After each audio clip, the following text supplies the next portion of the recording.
দেখে মনে হতে পারে এটি কোনো রোমান্টিক সিনেমার দৃশ্য, যেখানে প্রেমিকের হাত ধরে পালাচ্ছেন প্রেমিকা। কিন্তু এটি কোনো সিনেমা নয়, এটি চট্টগ্রাম আদালত প্রাঙ্গণে ঘটে যাওয়া বাস্তব এক ঘটনার ভিডিও, যা মুহূর্তের মধ্যেই ভাইরাল হয়ে গেছে সামাজিক যোগাযোগ মাধ্যমে। আজ দুপুরে আদালত চত্বরে উপস্থিত মানুষ হঠাৎই দেখেন এক তরুণ ও তরুণী দৌড়ে বেরিয়ে যাচ্ছেন মূল ফটকের দিকে। কেউ হতবম্ব, কেউ ভিডিও করছেন, আবার কেউ কেউ থামানোর চেষ্টা করেও দমাতে পারেননি ওই যুগলকে।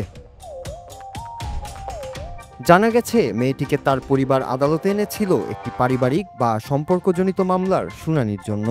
সেখানে উপস্থিত ছিল প্রেমিকও। এক পর্যায়ে দুজনের চোখাচোখি দেখে ফেলে পরিবার। শুরু হয় কথা কাটাকাটি। এর মাঝেই আচমকা আদালত প্রাঙ্গণের মাঝখান থেকেই একসাথে পালিয়ে যায় তারা। ভিডিওতে দেখা যায় মেয়েটির হাতে কিছু কাগজপত্র আর ছেলেটি হাত ধরে তাকে দৌড়ে নিয়ে পালিয়ে যাচ্ছে।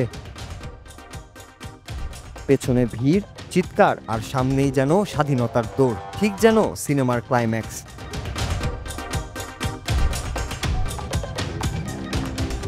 যদিও পরে খবর আসে আদালত চত্বরের বাইরেই তরুণীকে ধরে ফেলে নিরাপত্তা কর্মীরা, তবে প্রেমিক এখনও পলাতক রয়েছেন। পুলিশ বলছে ভিডিওটির বিশ্লেষণ চলছে আর উভয় পরিবারের সঙ্গে যোগাযোগের চেষ্টা করা হচ্ছে।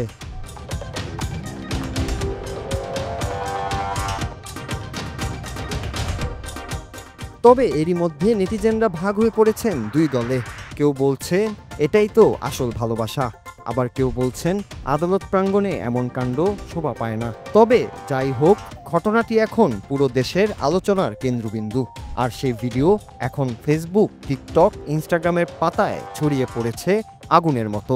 কিন্তু পুরো ঘটনার বিস্তারিত জানা গেলেই হয়তো বোঝা যাবে এই রোমান্টিক দৌড়ের আসল রহস্য কী।